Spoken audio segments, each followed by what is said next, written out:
I stood at the entrance, clutching my pearl satin clutch like a lifeline, when the girl at the guest list table glanced up and asked flatly, "Name?"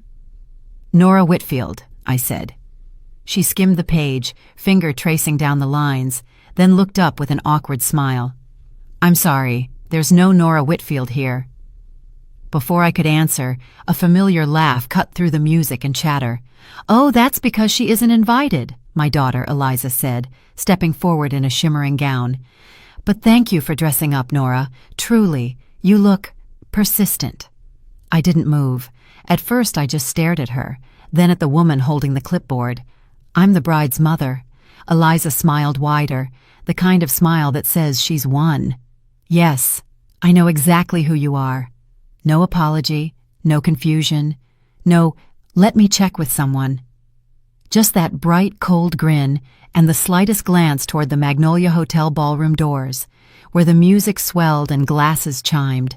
And somewhere beyond those doors, Ethan was laughing, toasting, celebrating with Eliza. I stood there in the lobby, in my navy dress with pearl buttons, the one I'd chosen carefully 2 weeks ago. Not because it was expensive, but because it made me feel like someone you don't overlook. I'd done my hair myself. I'd even pinned on the pearl hairpiece Harold gave me for our 25th anniversary. I hadn't worn it since his funeral, and now I stood here being shown the door, politely. My mouth went dry. I turned slowly to Eliza. "There must be some mistake." "Oh, I don't think so." She tilted her head, voice honey-sweet and false. "The hall is at capacity, and we really can't have surprises. You know how these things are. Maybe there's another event you're meant to attend." My knees almost gave, not from age, from humiliation. I was being asked to leave, politely, publicly, from the wedding I paid for, and she knew it. Of course she knew. The girl at the table looked stricken now, glancing between us like she'd misunderstood. "Should I check again?" But Eliza leaned in. "She isn't expected," she said firm. "Let's not make a scene." A scene? Is that what they feared from me? That I'd raise my voice, throw my purse, sob beneath the crystal chandeliers? No, that isn't me. So I nodded once. "I understand." I turned without another word, walked past the valet, his face puzzled, and stepped into the warm air. Charleston's sun was sinking low, pouring gold over long rows of luxury cars. My old Honda Civic sat quietly between a black Range Rover and a Tesla. As I walked to it, my chest burned, not from shame. That had passed the moment Eliza smiled, from something older, quieter. Grief, I think. A new kind. Inside the car, I sat still, hands on the wheel, dress smooth across my knees. Only then did the anger start. Slow, methodical. My name wasn't on the list. Oh, but my bank transfers were. Nearly $95,000 sent discreetly to Harbor House Events, listed under anonymous sponsor, exactly as Eliza requested, so the Summers family could take the credit.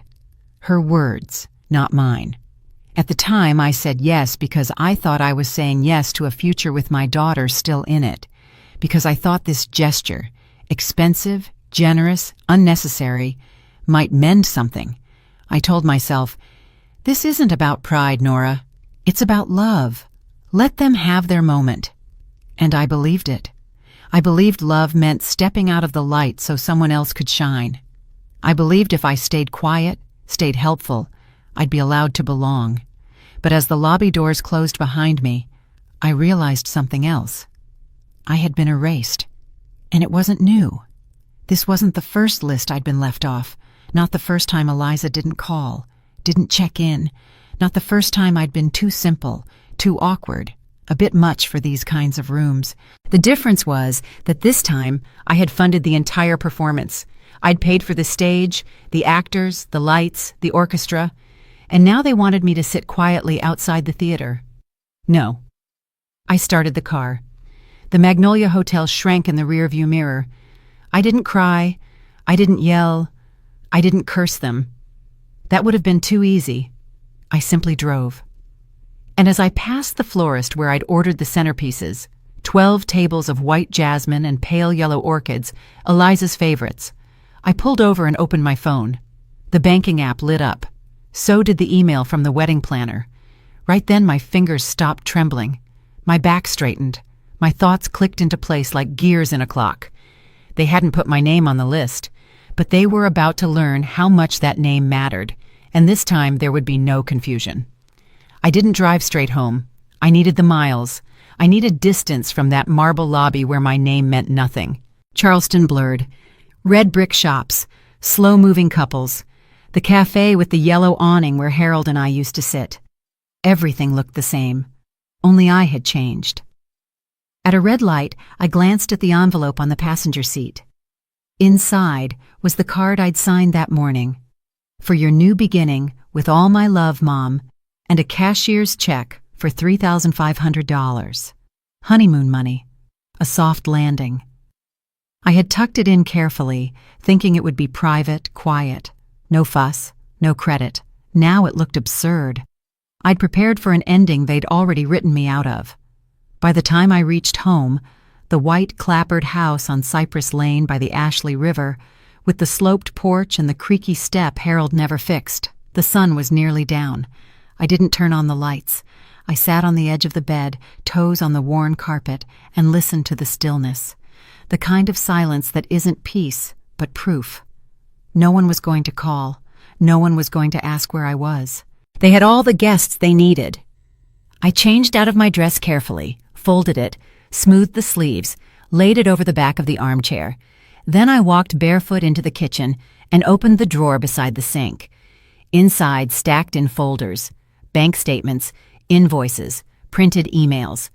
I pulled the one labeled Eliza Wedding, Harbor House.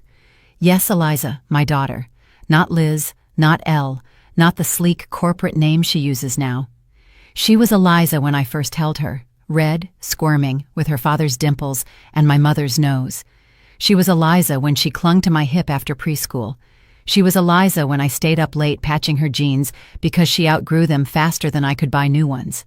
And now I was just her mother, a logistical nuisance, a line item not worth including. I opened the folder.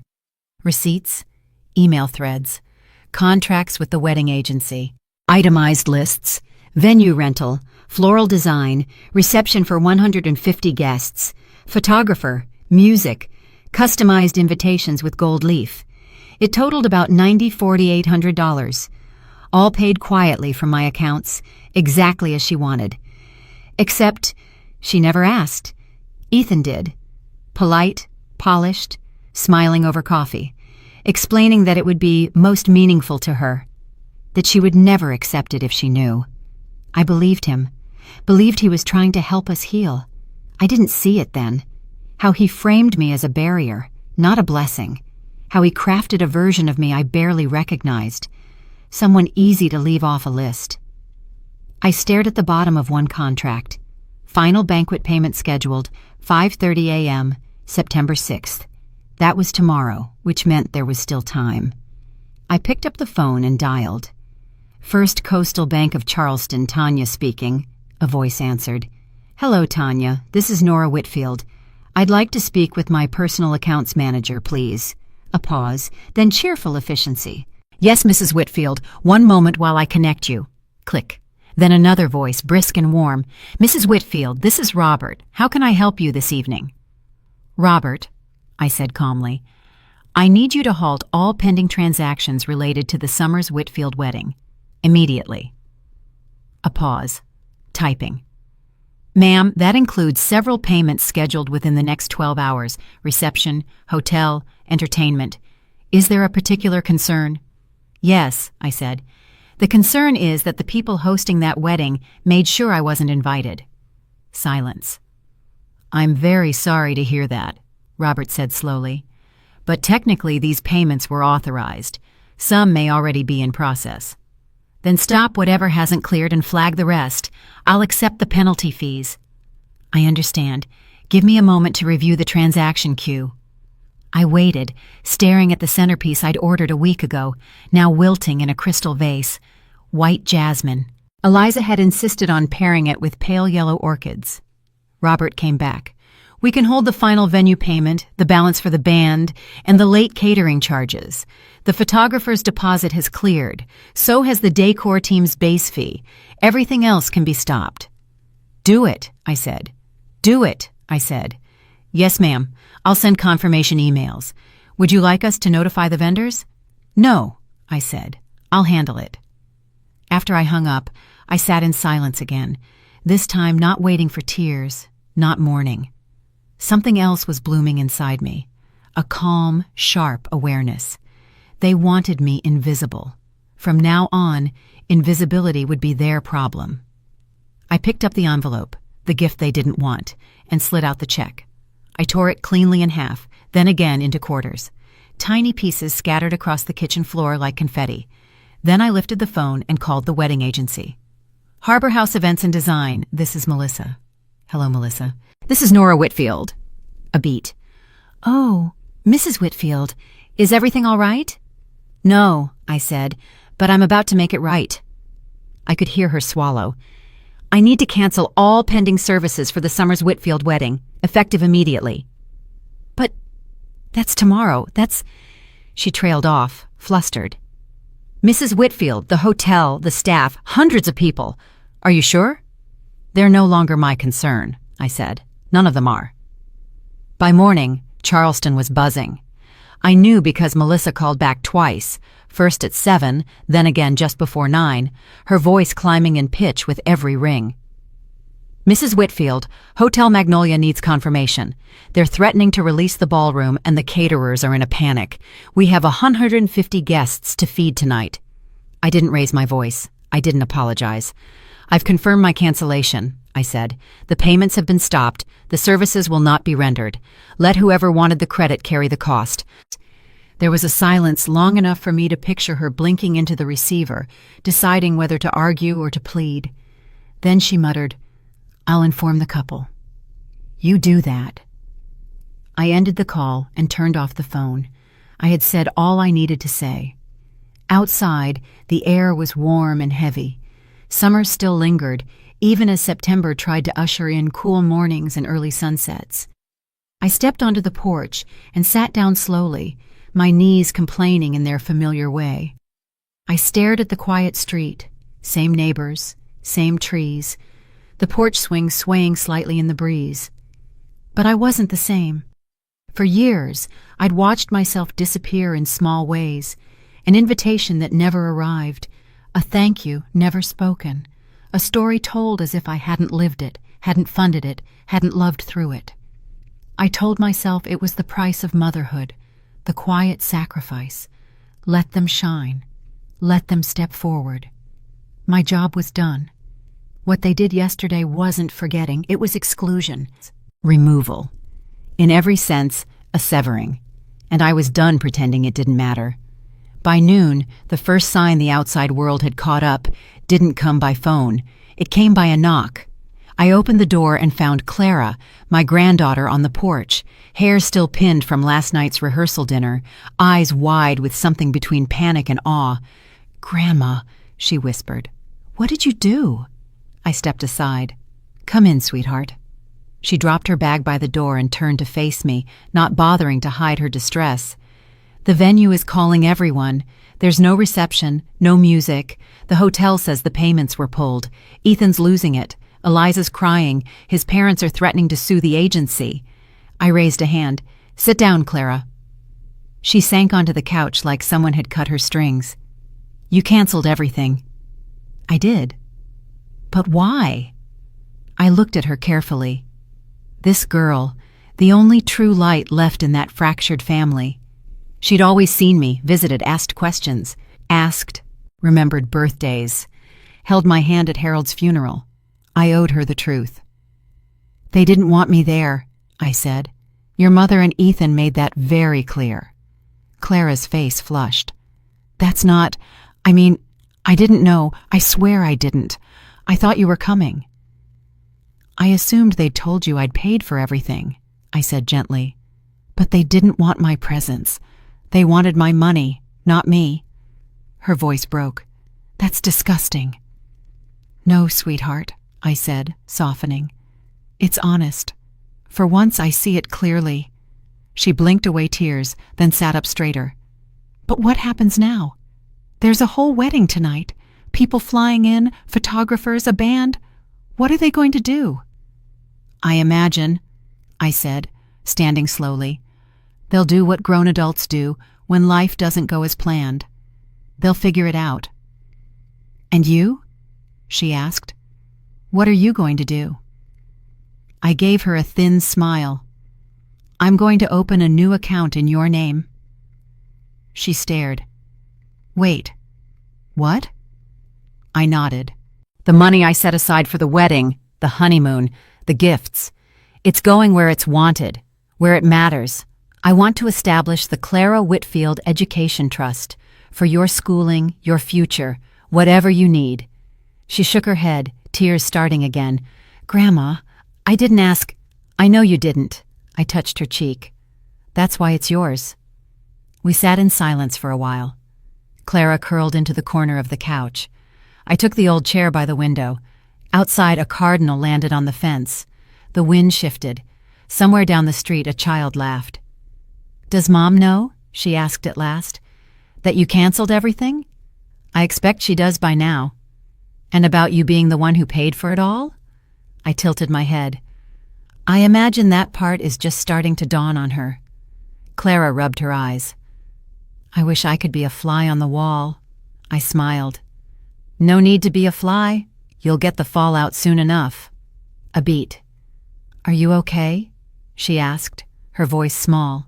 I'm tired, I said honestly, but I'm not sorry.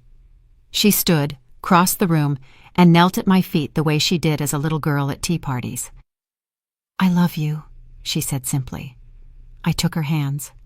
I know, and I love you. That's why I did this. We stayed like that for a while, old and young, bound not by guilt or performance, but by truth. That night, long after she'd gone, the doorbell rang again. This time, I didn't answer. I already knew who it was. I waited for the second knock before I stood, not because I was unsure, but because I wanted the silence to speak first. I walked to the front door slowly, my slippers silent on the hardwood. Through the peephole, I saw exactly who I expected. Eliza. She wasn't in a wedding dress anymore, just a wrinkled button-down and slacks, as if she'd thrown them on in a hurry. Her jaw was clenched. Not worry, not guilt, control. Eliza never led with emotion. She led with strategy. I opened the door, but didn't invite her in. Mom, she said, breath tight. We need to talk. I looked at her for a moment. My daughter, taller than her father ever was, silver threading her hair, her eyes, Harold's eyes, couldn't meet mine. Then talk, I said, one hand resting on the frame. Can I come in? No. That stopped her. She blinked, almost as if the possibility had never occurred to her. Eliza was used to being granted entry. She glanced behind her, then leaned closer. Ethan's in a panic. The venue is threatening legal action. The caterers have walked. Guests are arriving. What the hell is going on? I crossed my arms. I canceled the payments. I know that, she snapped. Why? I held her gaze. Because I wasn't invited. She exhaled, sharp, rubbed her temples. Jesus, Mom, is this really about that? I tilted my head. Which part do you mean? The part where you laughed in my face and told the staff I wasn't on the list? Or the part where Ethan stood there and said nothing? That's not how it was supposed to go. But that's how it went. And you let it happen. She looked away, jaw working. I watched her for a beat, then added, and yet somehow my money was allowed to attend. Don't do that. Do what? Turn this into some martyr show? You said you didn't want credit. You insisted on anonymity. We thought, no, I cut in. You didn't think at all. You used me. And when it was time to honor me, you erased me. That's not true, she said. But it had no teeth. You're twisting things. I nodded slowly. All right, let's untwist them. Tell me, at what point did you decide I wasn't welcome? She flinched. That's what I thought, I said quietly. A long silence sat between us. She shifted her weight, hands on her hips, then let them fall. Ethan thought, she began, but I stopped her with a raised hand. Don't you dare blame your husband. I don't care if he whispered it or shouted it.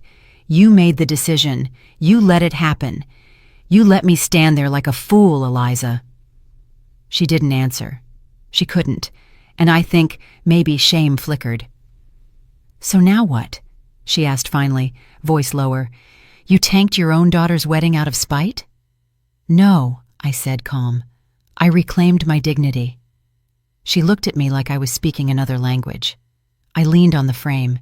You've been borrowing pieces of me for years, my savings, my name, my time, my forgiveness, and I gave it all freely because I believed you loved me, even when you didn't show it well, even when you changed.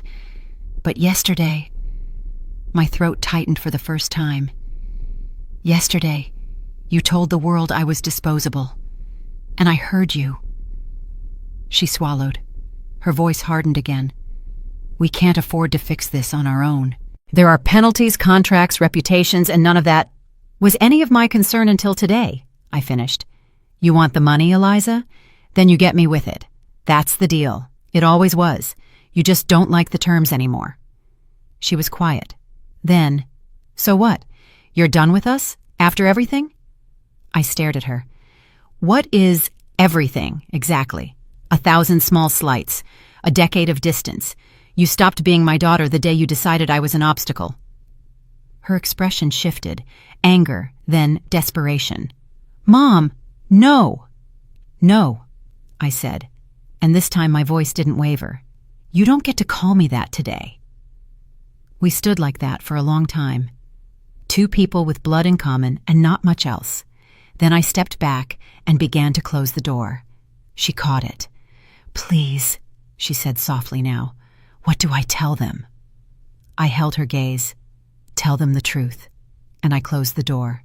This time she let it shut. The silence that followed was different. Not thick with regret or hesitation. Clean, cold, like a room finally aired out after years of damp. I stood there a moment, hand still on the knob, listening. She didn't knock again. She didn't shout through the wood. I could feel her standing there, then turning away. I watched from the window as she walked down the front path, shoulders slumped, steps uneven. My Eliza, not the child I raised, the one who skinned her knee and ran to me with tears and trust, but the woman who grew out of needing me, and somewhere along the way grew into resenting me. That woman walked down my path and didn't look back. I sat at the kitchen table again. The envelope, now empty, still lay near the edge. Across from it, the crystal glass I'd left earlier had gone cold. The jasmine I'd bought for the centerpieces had started to droop. Their stems bowed as if in mourning, fitting. Then, as if the universe had a sense of irony, my phone rang again. Eliza. Her name flashed on the screen, followed by a second ring, then a third. I let it vibrate in my hand before answering. I wanted to hear her voice. I wanted to hear what excuse she'd find. I picked up, but didn't speak first. Nora, she said, voice taut, soft, high, polished. I think there's been a misunderstanding. No, I said. There hasn't. A beat. I'm sorry if you felt unwelcome yesterday. That wasn't our intention. You told the staff I wasn't on the list. Well, the list was coordinated through the planner. There may have been a mix-up. You laughed, Eliza, I cut in. You looked me in the eye and laughed. Another pause, shorter this time. Her next words came clipped. I was under the impression you wanted to stay in the background. Ethan told me. I said I didn't want credit. I didn't say I wanted to be erased. She held her breath. Okay, I see you're upset, and I understand, truly. But we're in a very delicate situation right now. Guests are arriving. The venue's in chaos. The caterers say they won't come unless they're paid up front. Then pay them. She hesitated. We don't have that kind of liquidity on short notice. Everything was arranged under your... And now it isn't, I said. Your event, your problem. Nora, she said sharply, the mask slipping. You can't just pull out last minute and expect everything to go smoothly. You pulled me off the guest list, I replied. I'm simply returning the favor. Another silence. Then, look, let's be adults about this. Maybe we both made mistakes. We can find a way to fix it together. I'm not interested in fixing this, Eliza. Then what do you want? She asked, and at last I could hear the panic she'd been hiding. I want my daughter to understand that actions have consequences, I said quietly. I want you both to feel, just for a moment, what it's like to be invisible, unwanted, set aside. By ruining our wedding? I almost laughed. I didn't ruin anything. I simply took back what was mine. You know this is going to hurt Ethan's reputation. His job, his partners, everyone's here tonight. You're embarrassing him. I think he managed that on his own. She sighed through her teeth. I don't understand why you're doing this. No, I said. You don't, and that's the problem. And I ended the call. It felt like slamming a door, though it was only a button. The silence that followed wasn't awkward. It was final. Later that afternoon, I poured water into a crystal glass, cut a slice of orange tart, and sat on the back porch. Birds pecked at the feeder Harold hung years ago. My knees still ached. My hands weren't as steady as they used to be, but for the first time in years, my spine sat straight. By 4, the text started. Clara sent the first one. Grandma, they're trying to rebook a local restaurant. It's a mess. Dad's on the phone with a lawyer. A few minutes later, servers walked out. Cake never arrived. Some guests are leaving already. I didn't reply. Not yet. At 5:30, a call came from an unknown number. I didn't answer. 10 minutes later, a voicemail. I listened with the speaker off. It was Eliza again. Her voice sounded like sandpaper. Mom, I'm sorry. I'm sorry about yesterday, about how it was handled. We didn't think you'd come. You said you didn't want attention. We thought it would be better that way. I was trying to protect the moment. She paused, as if deciding whether to go further. I didn't want to humiliate you, but I guess I did. I didn't mean for it to happen like that. Can we please talk before tonight? She didn't say, I love you. She didn't say, come back. I deleted the message without saving it. Then I looked out at the trees again. The wind had picked up. The sky was starting to turn, and I thought, good. Let them scramble. Let them taste a little of what silence feels like when it answers your reach. By 6, I could picture the Hotel Magnolia ballroom sitting dark. The musicians, if they'd even bothered to show, packing up their instruments, annoyed. The servers returning their pressed uniforms. The planner pacing with her headset askew, whispering frantic apologies into the void. And the guests, dressed in their best, standing around with warm flutes of flat champagne. No music, no food, no bride and groom, just confusion, whispers, and the slow, visible unraveling of a night that was supposed to be perfect. I didn't gloat. I didn't smile. This wasn't revenge. It wasn't sabotage. It was truth, finally standing up for itself. The next knock came just before 7. Not Eliza, not Ethan, not Clara. A young man in a suit, clipboard in hand, nervous, sweating slightly despite the evening breeze. His tie was crooked. His voice stumbled. Mrs. Whitfield. I nodded. Hello. I'm Jonah from Harbor House Events. I was told to bring this. He held out a thick folder. It's a copy of your contract and the original receipts for the wedding services. Melissa asked me to deliver it personally and to apologize. She said she had no idea about the guest list situation. I didn't take the folder right away.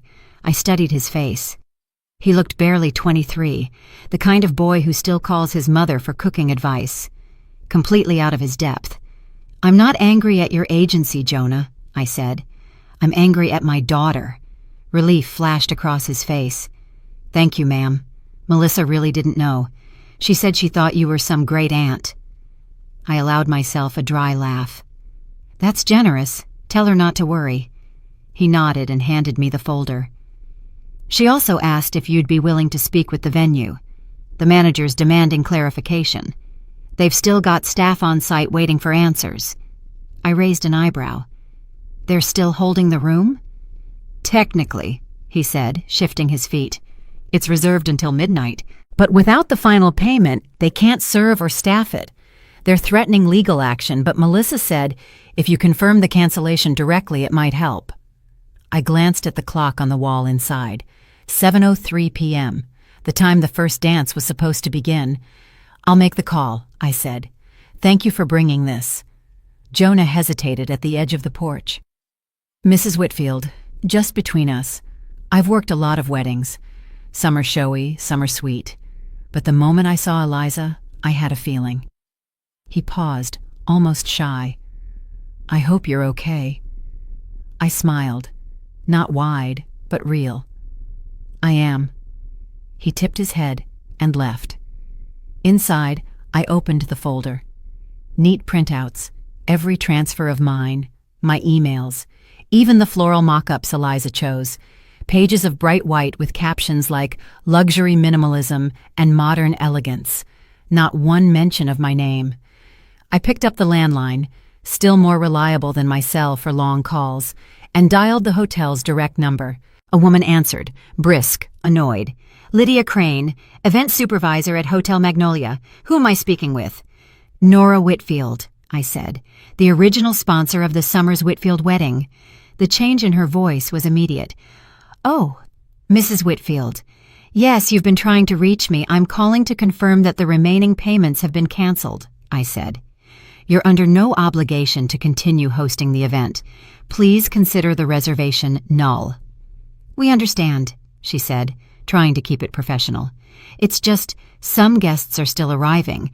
We've told them the celebration has been postponed, but no one is giving us clear direction. Let me be clear then, I said. There is no longer a celebration, not here, not under my name. Another pause, then softer. Understood. May I ask, is everything all right? No, I said, but it will be. After I hung up, I refilled my crystal glass and carried it to the living room. The windows were open. I could hear the city at a distance. Cars, laughter, the occasional horn. Somewhere out there, my daughter was facing the music she thought I would pay for. The phone buzzed again. A text from Clara. Grandma, I think you should know. The Summers just found out they didn't pay for anything. They're furious. Ethan's father is yelling at him. People are leaving. Some of them know you canceled everything. I think they also know you're the one who paid. I didn't reply. What could I say? Good, let them know. They should have known all along.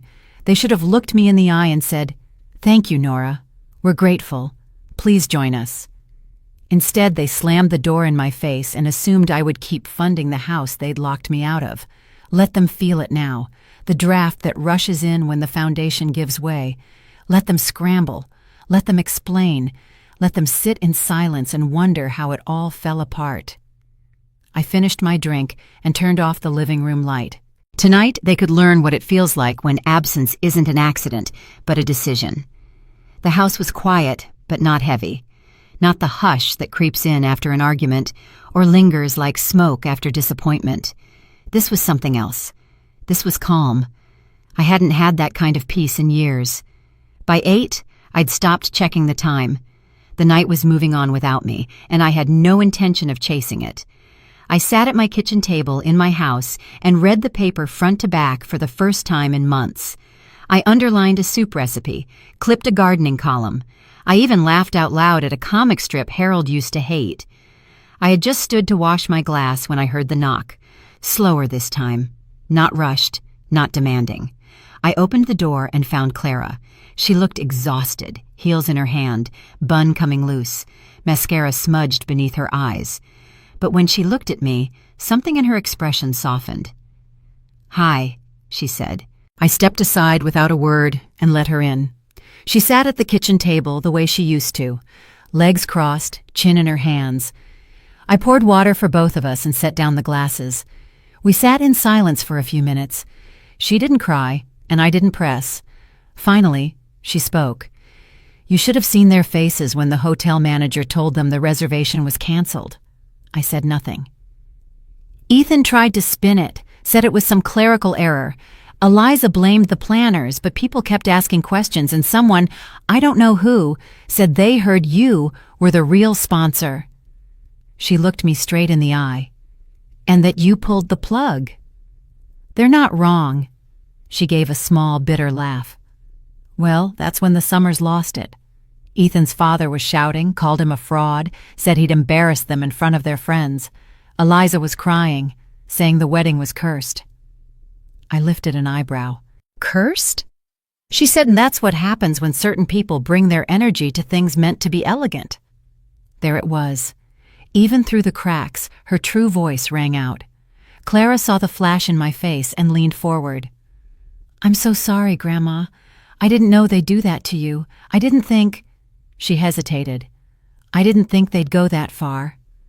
You always hoped your mother was better than that, didn't you? I said gently.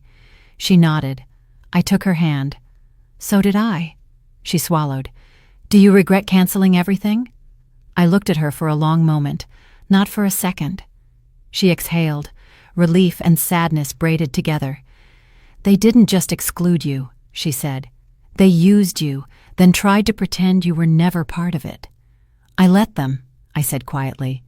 For years, I wanted so badly to believe that if I gave enough, eventually I'd be invited back in. Clara wiped her cheek. What happens now? I looked out the window. The stars had started to come out. 1, 2, then a faint white scatter above the rooftops. Now, I said, they'll have to figure out who they are without my money. She stared at me. Are you serious? Completely. About all of it. Another beat. Grandma, she said slowly, will you come with me? Just for a drive. I don't want to go home yet. I hesitated. I hadn't planned to leave the house tonight, but something on her face, a braid of grief and loyalty, made me nod. All right, I said. Let me get my shoes. We drove through Charleston with the windows down. Warm air, nearly empty streets. We didn't speak for a while. I watched the city I never left, the town that had held every version of me, the girl, the wife, the widow, the mother, and now maybe something new. Clara pulled into a lot near the Arthur Ravenel Bridge, where a rusted railing and a solitary wooden bench look out over Charleston Harbor, the kind of place where teenagers make promises they won't keep and old folks come to watch the sun. We got out and walked to the edge. Below us, the city lights flickered. Somewhere down there, my daughter was pacing in her wedding dress, trying to salvage a night built on a lie. I keep thinking about how you must have felt, Clara said, voice low, standing there at the entrance. It wasn't the first time, I said. She turned to me. They've been closing doors on you for years. This was just the first time they said it out loud. Clara drew a shaky breath. I'll never understand how they could do that to you. They don't need me, I said simply. They need what I give, but that's over now. She was quiet a long moment, then almost a whisper. I'm glad you said no. I looked at her, really looked, and saw the woman she was becoming. Honest, sharp, capable of seeing the whole truth, not just the polite version. So am I said. We sat there until the stars outnumbered the headlights, until my knees began to stiffen and the night got cooler. Then we drove home, and I didn't feel alone anymore. By the next morning, I'd had 6 more calls, 2 from Eliza, 1 from a number I didn't recognize, likely Ethan's mother, and 3 from Harbor House events, the last near midnight, long after I'd turned off the ringer and settled in with a book. I didn't answer any of them. I slept well, better than I had in years. I didn't dream of apologies or reconciliations. I didn't hope for a message saying they'd changed their minds. I simply rested. When I woke, the house felt different, as if the walls had finally stopped holding their breath. I made coffee, fried 2 eggs, and ate them slowly by the window. My newspaper was still folded neatly on the table. A breeze slipped through the screen door. The jasmine on the table had begun to brown at the edges, not dramatically, just quietly fading, the way things do when they've been used up. At 10:30, the doorbell rang again. I opened the door and found Eliza there. This time not panicked, not frantic, just tired. Dark circles under her eyes, no makeup, no coat, the first button of her shirt undone.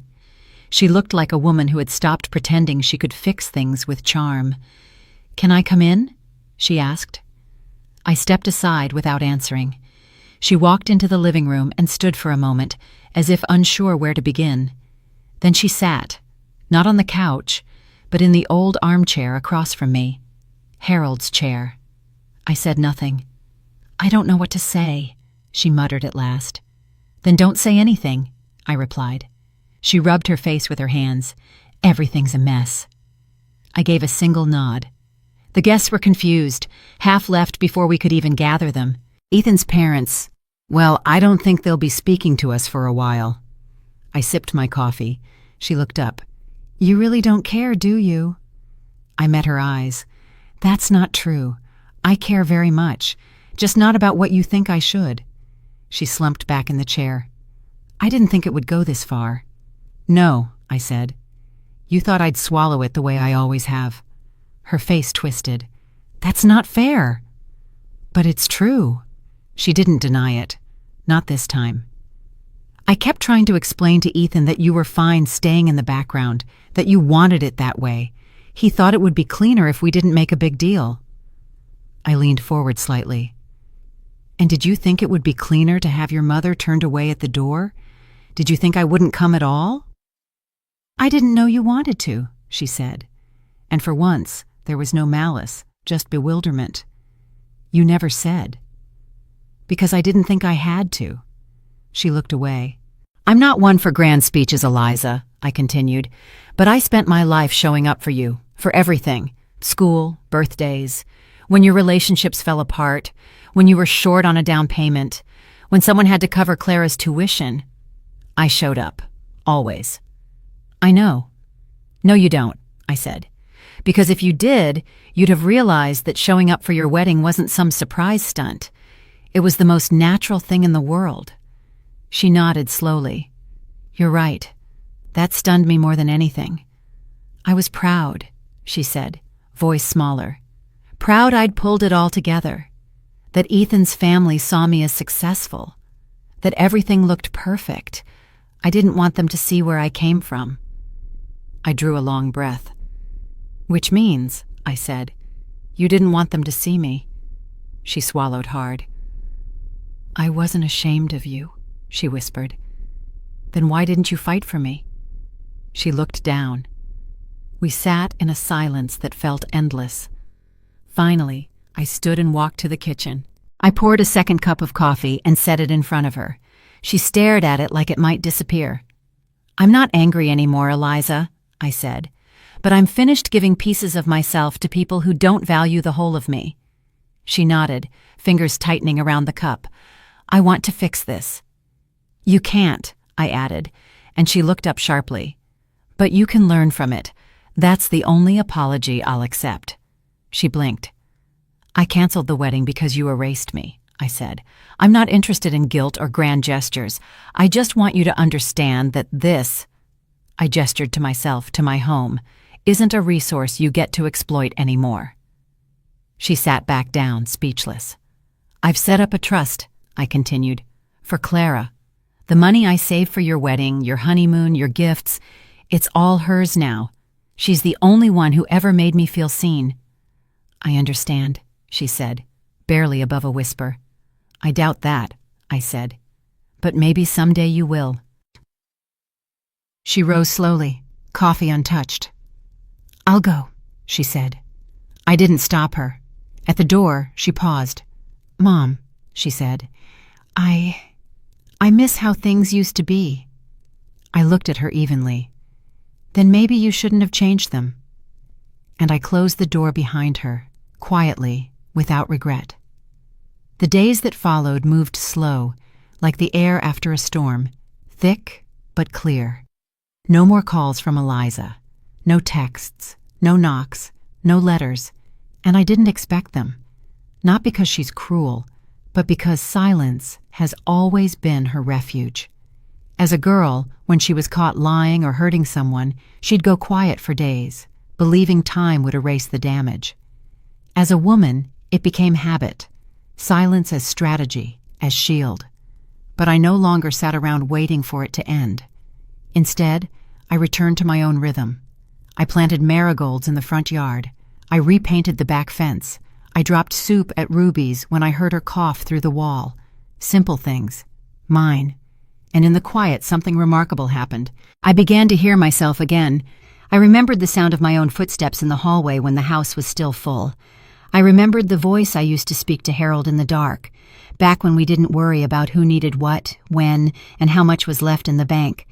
I remembered the sharp snap of clean linen on the line, and the way Eliza used to giggle when I pressed it to her cheek and called it sun-warmed.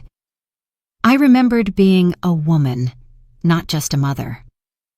One morning I found myself pulling out an old photo album, not out of nostalgia, but curiosity. I wanted to see what had been, what was true, what I might have missed while trying to hold everything together. The pictures were all there, birthdays with cake, tiny shoes lined up in the hall, camping trips, Easter dresses, report cards. I documented it all as if it might someday prove something, that I'd been present, that I had loved well. But what struck me most wasn't what I'd recorded. It was what I hadn't. No photo of me in the hospital after Harold died. No image of the check I wrote to save Eliza's event studio in 2009. No record of the year I canceled my own dental work to help pay for Clara's braces. Those moments, the ones that cost me most, passed like ghosts. And maybe that hurt more than the wedding. Not that I hadn't been seen, but that I'd made peace with being invisible. Until now. The knock that came that Friday was soft, hesitant. I opened the door, expecting another delivery, or maybe Ruby returning my soup bowl. But it was Clara, holding a manila envelope. "Hi," she said. "Can I come in?" "Always." She stepped in and sat at the table without needing to be asked. Jeans, a loose sweater, hair pinned back, no makeup. She looked more like herself than she had in weeks. "I have something," she said, setting the envelope in front of me. "A letter from Mom." I didn't reach for it. She glanced at me. She asked me to hand-deliver it. She said she didn't think you'd open it if it came by mail. "She's right," Clara nodded. "I haven't read it, but she said she wrote it by hand." That surprised me. Eliza hadn't handwritten anything since college. I looked at the envelope for a long moment, then pulled it toward me and lifted the flap. Inside, a few pages folded once, plain white paper, no greeting card, no typeface, just her handwriting, slightly shaky, but unmistakable. I read it in silence while Clara waited. "Mom, I don't deserve for you to read this, but I need to write it anyway. I've been replaying everything in my head, not just the wedding, everything. The years of help, the things you gave without asking for anything back. The times I should have said thank you and didn't. The times I made you feel small when you were the one holding everything together. You were right. I wanted the image more than the truth. I wanted to look like a woman who built it all on her own. I wanted Ethan's family to see me as someone who had arrived, and I thought if I kept you in the background, it would be cleaner. That's the word I keep hearing, cleaner. But now I see what I really did. I erased you. I watched them turn you away at the door. I heard it. I saw it. And I did nothing. I don't know how to live with that. I can't ask you to forgive me. I'm not sure I'd believe you if you said you did, but I want you to know that I see it now. I see you. And I'm sorry. Eliza. When I finished, I folded the letter slowly and slid it back into the envelope. I didn't cry. I didn't smile. I just breathed. Clara watched me closely. "Well, she's trying," I said. "That's something." She looked relieved. "You're not going to throw it away?" "No," I said, "but I'm not going to frame it either." We sat in silence for a while. I ran my finger along the edge of the envelope, feeling the weight of the paper, the ink, the time it must have taken. It didn't erase what had been done, but it named it. And sometimes that's where healing begins. Not forgiveness, not return, just the truth spoken plainly for once. 3 days passed before I heard from Ethan. I hadn't expected him to show up in person. If anything, I assumed he'd send an email, something composed, distant, carefully crafted to shift blame while sounding gracious. Instead, it was a text, just 3 words. "Can we talk?" No punctuation, no explanation. I didn't respond, not because I wanted to punish him, but because I had nothing left to give. I'd already spent years handing over my time, my grace, my silence. I wasn't handing over my attention, too, not without reason. The next day, a courier brought a box. No return address, just my name on an envelope taped to the top. Inside, remnants, ruined wedding favors, a pair of champagne flutes etched E&E in delicate script, a photo frame still wrapped. The sort of box someone packs when they don't know what to say, but feel they should say something. I didn't open the card right away. Instead, I stood there staring at the flutes, so fragile, so formal, so clearly meant for display, and wondered what Ethan thought this gesture might accomplish. Eventually, I opened the envelope. "Nora, I don't expect you to respond. I just want you to know I see what I didn't before. I saw your name on every receipt when the planners sent us the final documents. Every flower, every fork, every inch of that room had your fingerprints on it. I thought I could separate the celebration from the source. I thought money was neutral. It wasn't. You weren't. I wanted something flawless. I wanted a story to tell my family, my clients, my friends, one where everything looked elegant and earned. But I didn't want to include the woman who made it possible because I couldn't control how you fit into that version. I see how shameful that is now. I don't expect your forgiveness. I just didn't want my silence to be the last thing you heard from me. Ethan." The handwriting was neat, deliberate, too careful to feel truly sincere, but not cold. I slid the letter back into its envelope, then tucked it into the same drawer where I'd placed Eliza's. Not as a keepsake, not for sentiment, just to remind myself that recognition, when it finally arrives, so often comes too late to matter. That evening, I stood at the sink, peeling oranges for a tart. Not for anyone in particular, just because it felt like a day for baking. The scent of orange and butter drifted through the house, and the silence around me didn't feel empty anymore. It felt earned. I thought about the wedding. Not the disaster it became, but the version they wanted. Perfect, curated, expensive, and how quickly it collapsed once the truth withdrew its support. That's the part they never understood. I wasn't the obstacle. I was the foundation. And now that I'd stepped out from beneath them, they were learning how little their structure could hold on its own. By morning, the orange tart had cooled. I wrapped 2 slices in wax paper for Ruby. She likes them with her afternoon tea on the porch. The rest I tucked into the old ceramic dish Harold used to call the inheritance nobody would fight over. He was right. No one ever asked for it. The quiet in the house that day felt different. Not the weight of loneliness, but the comfort of distance. The kind of silence that comes after you finally say what needs saying. It was an honest stillness. Around noon, Clara called. "Do you want to get out of the house? Just a walk? Maybe lunch?" "I'd like that," I said. We didn't go far.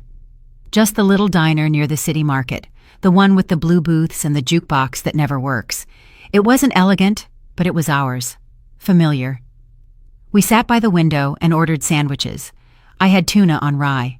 She had grilled cheese and tomato soup. She sipped her lemonade and looked at me. "I told Mom about the trust." I met her eyes. How did she take it? She stirred her straw. Quietly. I think she expected it. She didn't argue. "Good." She hesitated. "She wants to try again, to fix things." I nodded slowly. "Trying is fine, but it's not a promise." She looked relieved. I told her that. We ate in silence for a while, comfortable now, the kind of silence that doesn't need filling. After lunch, we stopped by the park, just walked. No destination. The trees had started dropping leaves early for September, but the breeze was gentle, and the gray sky made the greens seem brighter. Clara slipped her arm through mine. "You know, everyone talks about starting over like it's some big dramatic thing. But I think it's smaller, quieter. I looked at her. It is. She smiled. I'm proud of you. The words caught me off guard. You did something brave, she went on. Not loud, not cruel, just brave. I looked at her, this girl who'd grown into someone I trusted more than most adults. I squeezed her hand. So did you, for staying. The house welcomed me like an old friend. I put on the kettle, folded the laundry, refilled the bird feeder. Nothing special, nothing grand, but all of it mine. The next day, a card arrived in the mail. No return address, no handwriting on the envelope, just my name. Inside was a photograph, a candid taken at the rehearsal a few nights before everything fell apart. In it, Eliza stood near the altar, looking down at a piece of paper. Behind her, out of focus, Ethan adjusted her veil. On the back, in tiny script, someone had written, "There was a place for you. We just didn't know how to honor it." No signature. I stared at it for a long time. A place, but not a seat. Not a name on a list. Not a hand offered at the door. Just a blurred space behind the curtain. A presence felt, not invited. I set the photo on the kitchen counter. Not framed, not displayed. Just there, a reminder. They had wanted the version of me that didn't speak, didn't ask, didn't need, but that version no longer existed, and this one, she was just beginning. The following Sunday, I went to St. Philip, not out of habit. I hadn't gone in years. I went because I wanted to sit somewhere quiet, where no one expected anything of me. Not money, not answers, not forgiveness, just my presence. The sanctuary was half full, a few familiar faces, some older than I remembered, others softened by time. I sat in the back row, near the stained glass window, with the chipped corner Harold always pointed out when he thought no one was looking. The sermon was about humility, about how grace isn't given to the loudest, but found by those who learn to kneel. I didn't kneel, but I listened. And when the choir stood to sing a hymn I hadn't heard since Eliza was a child in Sunday school, I closed my eyes and let the sound carry me, not backward, not forward, not just here, present. After the service, an older woman I only vaguely remembered approached. I think her name was Doris. "You've lost weight," she said without preamble. I smiled. "No, I've just stopped carrying things that don't belong to me." She blinked, then nodded once, slowly. "Good for you." That was all. No small talk, no gossip, just a shared knowing. Outside, the Charleston sun had broken through. I stood on the steps of St. Philip and felt it warm my shoulders. For a brief moment, I thought about calling Eliza. Not to mend anything, just to say I'd heard from God today and hadn't thought of her with anger. But I didn't call.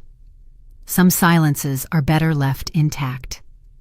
That afternoon, I returned home to Cypress Lane and found a package on the porch. No return label. Inside, a small linen-bound photo album, handmade. The first page held a single line in Eliza's handwriting. She was there for everything. And then photographs, old ones I hadn't seen in decades. Me holding her on this first day of kindergarten. Me in the crowd at her high school graduation. Me at the kitchen table sewing patches onto her jeans.